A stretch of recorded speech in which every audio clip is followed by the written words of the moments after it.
JJ the CPA here. Let's talk about the aspect of hiring friends. So when we hire friends, we're doing it primarily in general because we want to help a friend. I think secondary to our benefit directly, we can trust a friend in the sense of protecting the business assets, somebody that you can trust. Now, here's the downside potentially that comes into play. You're going to be more generous than you would be with somebody that's not a friend in terms of their compensation. Maybe. The other aspect is that you're going to not expect them, most likely, to work as hard. Why? Because they're a friend. And we have a tendency as humans that with our friends, we want to go easy on them and we want to be generous. So this is not to say don't hire an employee, don't hire a friend. But if you hire a friend, then establish that there is definitely two types of relationships here. One is the business and the employment. And so specifically spelling out what the duties are, making sure that what you're compensating is fair, obviously, but is not more than what the job can pay, because you're going to expect more.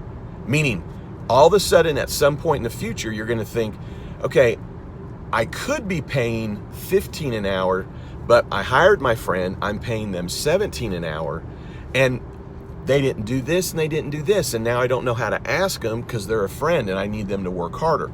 So minor resentment can be built up because you're being generous. Now, this is not to say that a friend in every circumstance is going to screw you over. It's actually not your friend's fault. It'll be your fault as the employer. Why? Because of what I said earlier. You're not going to be as hard on them. You're not going to be as demanding. And I'm not talking about being a jerk and rude. I'm talking about full expectations for them to meet their job description and duties, right? So when somebody leaves a little bit early and they're not a friend, you're probably going to say something. When it's a friend, probably aren't. Now that friend's going to probably come to you and say, hey, can I head out early? I've got this going on. Okay, yeah, no problem. But those things will add up. So it'll actually be your fault as the employer that you will have been too generous and too lenient. And your friend is just now following your example. And so it will then lead to what can squash a lot of friendships, which is things related to money. How? You now have to go to that friend to say, you know what? You're not meeting my expectations. Guess what? You waited too long, most likely, with a friend. You didn't nip it in the bud the next day when they left early.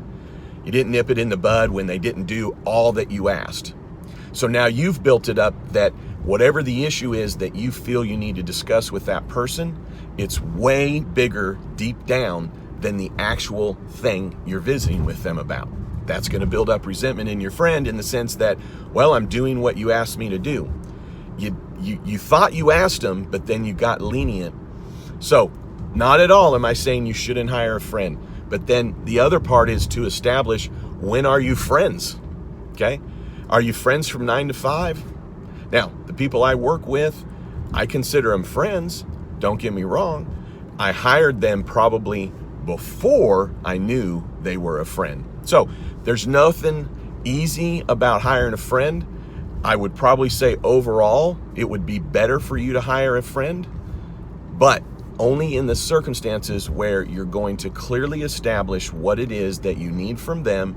You're going to pay them a fair wage and not be treating them differently than you would any other employee. And if that's how you go about it, then everybody is going to win. All right. You've never met a CPA quite like me. Well, here's the bottom line. You need to subscribe to my videos, right? I've given you valuable information here. I appreciate you tuning in, but here's what I need you to do. A favor, click subscribe, check out my other videos, and then don't you ever forget, you've never met a CPA quite like me.